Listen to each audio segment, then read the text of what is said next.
Entre 1764 e 1767, no interior selvagem da região de Gévaudan, na França, uma fera selvagem e misteriosa espalhou o terror, matando mais de 100 pessoas e se tornando um símbolo aterrorizante de caos.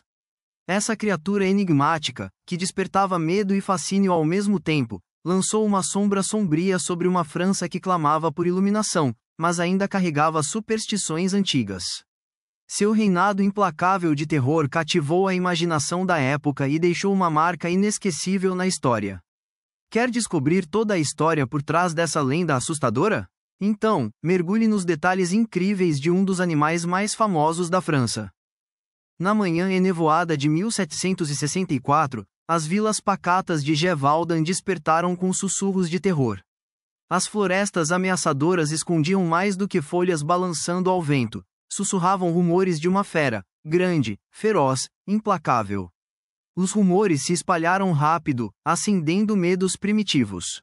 Agricultores armados, com o coração acelerado, enquanto as crianças corriam assustadas nos braços das mães.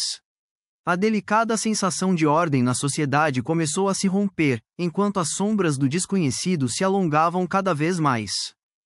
O primeiro ataque trágico quebrou qualquer vestígio de dúvida. Uma jovem garota, arrancada de vista da família, foi arrastada gritando na escuridão. Quando seu corpo foi encontrado, dilacerado e ensanguentado, o medo dos moradores virou pavor absoluto. As autoridades locais enviaram caçadores, mas nenhuma pista da criatura apareceu, apenas cadáveres mutilados e testemunhas apavoradas. A ferocidade selvagem da besta desafiava qualquer explicação, alimentando rumores de um lobo demoníaco ou, quem sabe, de uma criatura amaldiçoada. As vozes de crença na superstição ficavam cada vez mais altas. Muitos sussurravam que a besta era um lobisomem, amaldiçoado pelo próprio diabo. A Igreja Católica, percebendo o crescimento do caos, pregava que a escuridão morava no coração humano, que o mal tinha tomado forma. As aldeias se transformaram em campos de batalha entre medo e fé, com os padres os abençoando na esperança de que a intervenção divina expulsasse o pesadelo.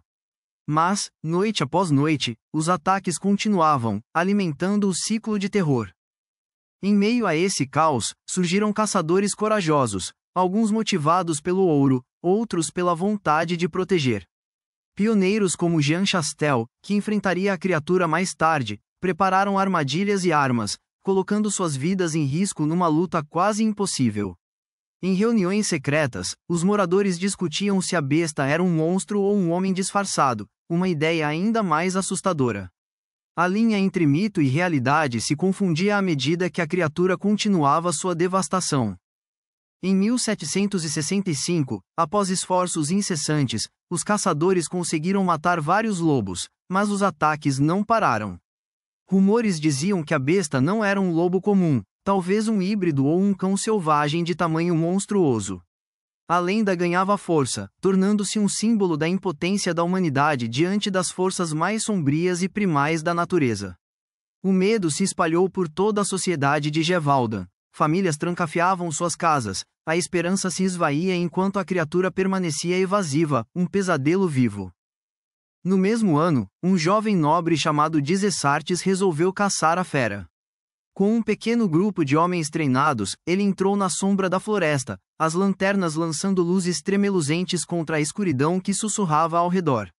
Uma noite, um confronto arrepiante terminou com um gigante lobo morto, mas os relatos de ataques não pararam. Será que a besta realmente havia morrido ou virou uma lenda? A vitória de Dizessartes parecia vazia, uma ilusão passageira. Em 1766, o pânico já tinha atingido níveis críticos. As autoridades enviaram o lendário caçador François Antoine, conhecido como o Caçador de Lobos, cuja fama de coragem era vista como uma esperança. Enquanto ele rastreava a criatura por terrenos perigosos, os moradores reunidos ali vibraram e choraram, segurando, com dificuldade, uma esperança frágil. Mas, no final, a fera conseguiu escapar. Deixou apenas pegadas ensanguentadas, sussurros de sua astúcia e ecos de desespero no ar.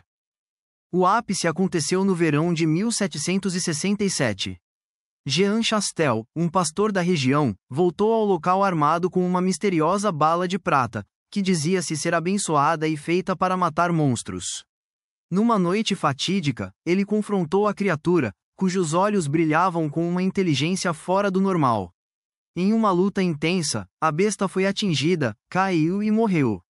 Mas as perguntas permanecem: será que realmente era a criatura, ou um bode expiatório para uma série de eventos trágicos? Talvez fosse a personificação do medo coletivo que virou realidade. Depois de tudo, os moradores ficaram hesitantes, entre alívio e desconfiança. A morte da criatura trouxe uma paz momentânea, mas as marcas do terror ainda permaneciam. As pessoas lembravam do horror não só como um assassino, mas como um espelho dos seus medos: medo da floresta, da escuridão dentro de si mesmos, da fronteira frágil entre civilização e caos. A lenda da fera de Gévaudan acabou se tornando parte da sua história, assombrando gerações. Nos anos seguintes, surgiram explicações naturais: cães selvagens, lobos raivosos ou uma matilha enlouquecida pela doença. Mas o mito persistiu, inspirando histórias, obras de arte e uma sensação profunda de inquietação. Acerca dele, estudiosos e escritores debateram se a criatura era um prodígio da superstição ou uma manifestação dos medos da sociedade, um símbolo do caos que surge quando o véu da inocência medieval é rasgado. Assim nasceu uma lenda sobre a luta da humanidade contra o desconhecido. Hoje, essa história permanece marcada na história como um lembrete arrepiante de quão vulneráveis podemos ser.